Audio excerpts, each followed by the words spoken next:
Hello students, आज के online class में आप लोगों का स्वागत है। लास्ट क्लास में हमने समूह निर्माण में सहायक कारक के बारे में जाना था कि समूह किसे कहते हैं, उसके निर्माण के कौन कौन से कारक हैं। आज हम लोग देखेंगे समूह निर्माण की अवस्थाएं, स्टेज ऑफ ग्रुप फॉर्मेशन। यहाँ देखते हैं कि टकमैन का कहना है कि समूह के निर्माण को 5 अवस्थाओं से गुजरना होता है, जो निम्नलिखित हैं। पहला, फॉर्मिंग स्टेज, आकृतिकरण की अवस्था। ये समूह निर्माण की पहली अवस्था है। इसमें लोग समूह लक्ष्य एवं लक्ष्य को प्राप्त करने के संबंध में अत्यधिक अनिश्चितता होती है।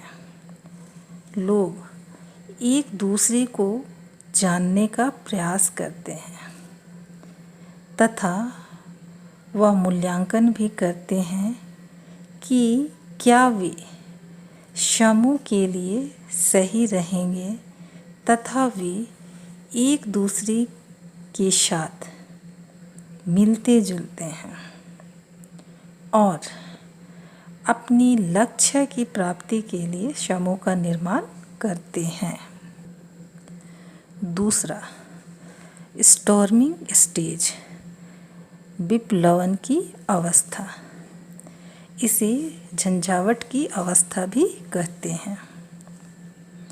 इस अवस्था में लोगों के बीच मतभेद भी हो जाता है और उनमें द्वंद्व भी चलता है कि समूह के लक्ष्य को कैसे प्राप्त करें।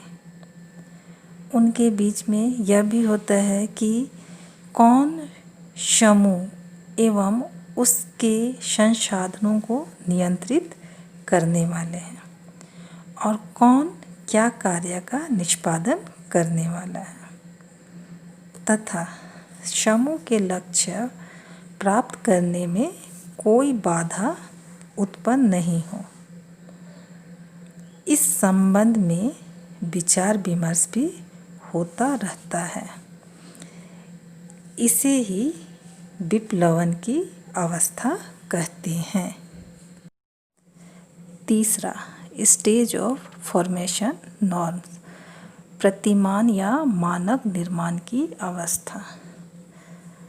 अब देखते हैं कि इस अवस्था में समूह के सदस्य समूह व्यवहार से संबंधित मानक विकसित करते हैं।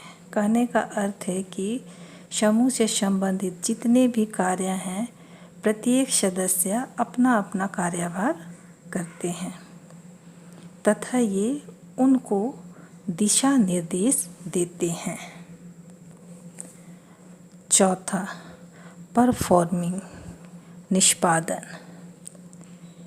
इस अवस्था तक समूह की संरचना विकसित हो चुकी होती है और समूह के सदस्य इसे स्वीकृत कर लेते हैं।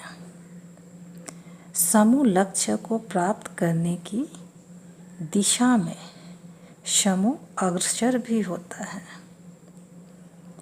कुछ समूह के लिए समूह विकास की यह अंतिम अवस्था भी होती है।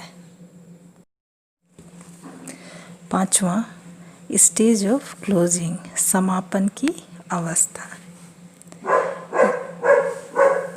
यह समूह की अंतिम अवस्था है।